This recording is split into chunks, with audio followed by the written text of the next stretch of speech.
Welcome everyone to this new session. This is day 14 and question 1.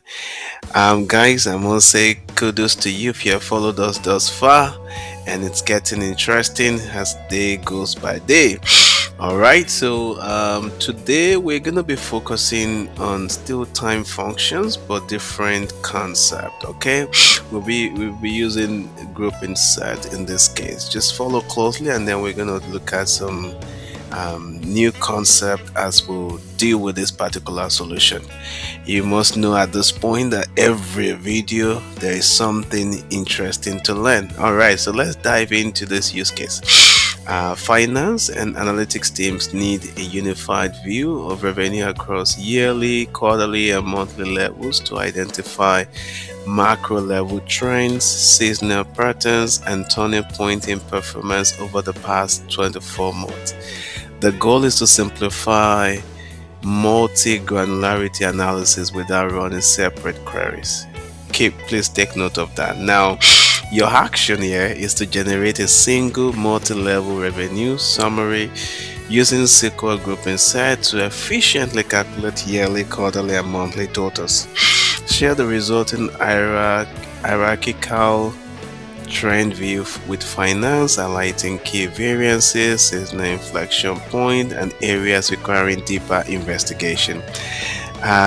What you know that we do best here is that we focus on the data, but we also want to give you a perspective of what the ask will be in actually the reward. Okay, so let's focus on our data. You do have an expected output here, so keep in mind that your final output may not be the same because, as you know, depending on when you're running your query, past 24 months could mean different month for you.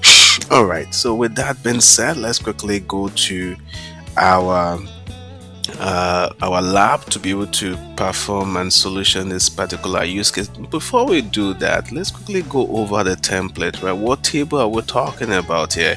You see, we're talking about revenue, so it's very close to the last exercise that we did on day 13.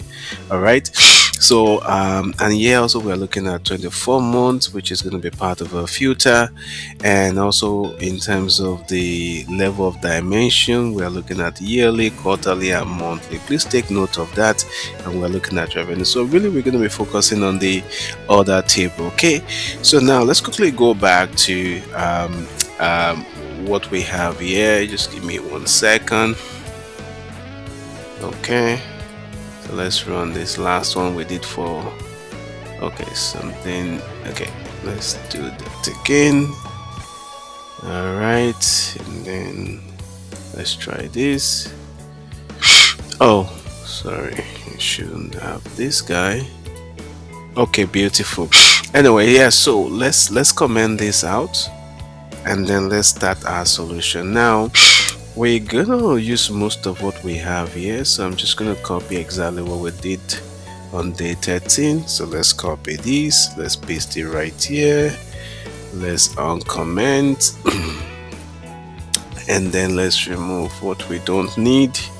We definitely need this one, but we don't need all of this. Okay, now I'm going to introduce you to a new term or a new function called this is called date trunk. Okay, that's a new function called date trunk. Okay, and I'm going to explain what that does.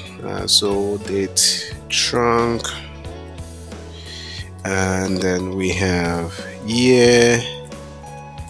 All right, so we're basically extracting year from order date. Okay, and then we're just gonna say as year start. Okay, so we already know that we want to get our total revenue using total due in this case, and then we can call this actually total revenue.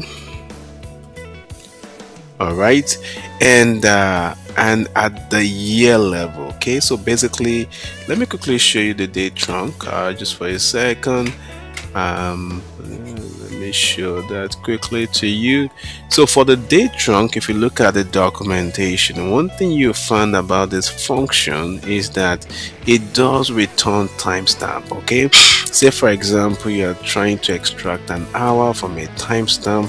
Instead of just extracting, for example in this case it's going to be 20, instead of just extracting 20, this is what it's going to return. It's going to return the date as well as just the hour. Okay, and with 00 for minute and seconds. So you can see it does return the timestamp. We're going to see it in our lab. Let's go back to our lab.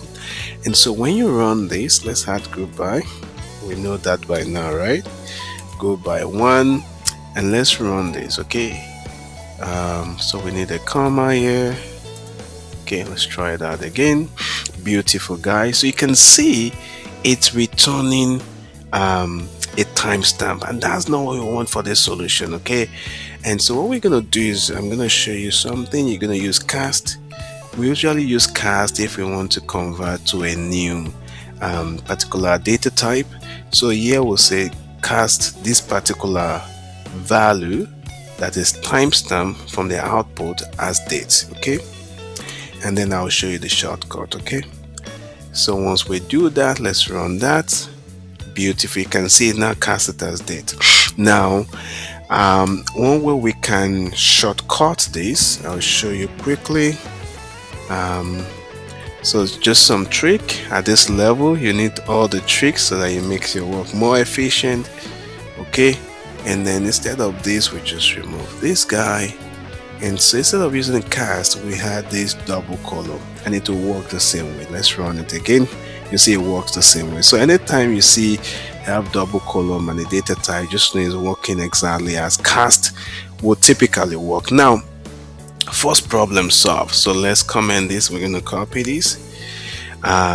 Second thing is that we want to also have for quarter. Okay, so we have quarter, and then we're going to say quarter start. Okay, so before we go further, I'm just going to copy this because I want you to understand certain things. Okay, let me open a new Excel. Okay, and then we're just gonna dump that data here and paste it. Okay, and then we're just gonna take note of it. Just watch me as I'm trying to show you the solution. Follow closely. I really want you guys to get this concept. Okay, all right, now let's move further. So let's run for quarter. Now we ran for year, it worked fine. Okay, I'm gonna run for quarter and then we're gonna order by 1. Okay, so it's follow particular order. You can see quarter is showing us Q1 for 2024. You see Q2, Q3, and Q4. Basically it's showing the start of that particular quarter, which is what we want. Okay, perfect. So we're gonna copy this, and then we're gonna go back to our Excel, and we're gonna drop that here. Okay, and we want to make sure that we can see the values. Beautiful. I'm gonna do the same thing for month. Okay, just follow me closely, guys. Okay, I'm gonna do the same thing for months. Okay, and then we're just gonna comment this out, and then for comment you just use control and the /, and then it will comment. Okay, that's the shortcut I use. Okay, so let's rename this to month, and let's have this as month. Okay,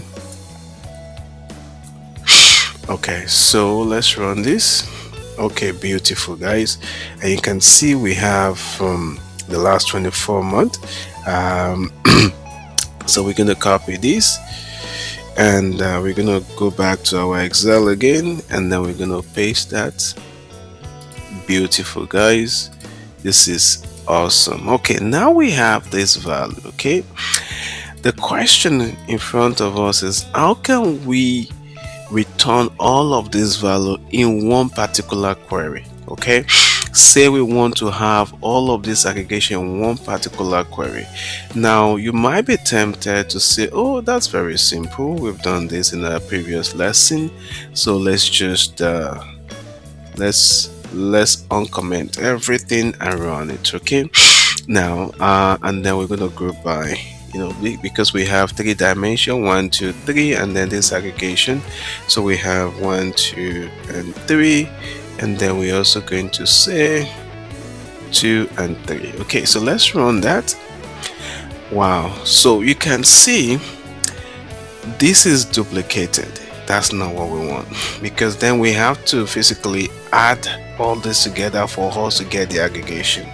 Okay, so if you look at our Excel, you can see we have the aggregation, but here we don't have the aggregation because of the way the group by works. Okay, so how can we make this to happen without having to have run it separately, run each of those aggregations separately? So that's where we want to add a little bit of trick to this. All right, this is even interesting so far, but we're going to make it more interesting. I'm going to comment that so we keep that code, and we're going to paste it right here. Now, what do we do differently? So I'm going to introduce you to something interesting, okay? And it's called grouping set. Okay, so let's do this. We call it grouping set, group by grouping set. Okay, and then we'll put that in the bracket, and what we're gonna do is we're gonna copy everything that we have here. All right, and you're gonna see it's gonna work. Okay, and then we're just gonna remove all of this guy, all of this guy, and all of this guy. Okay, all right. So let's see. Everything looks great. So what it's going to do is that exactly is going to combine all of those various grouping into one particular set. Okay, so let's run that.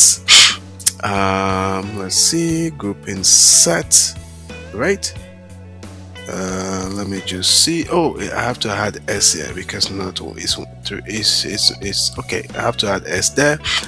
Okay, perfect. So now you can see we have different grouping sets. So first of all, you can see we have the year, and then we have the quarter, and then we have all of these as the month. Okay, now let's go back to our Excel, and then let's try and check. You can see it matches exactly what we have.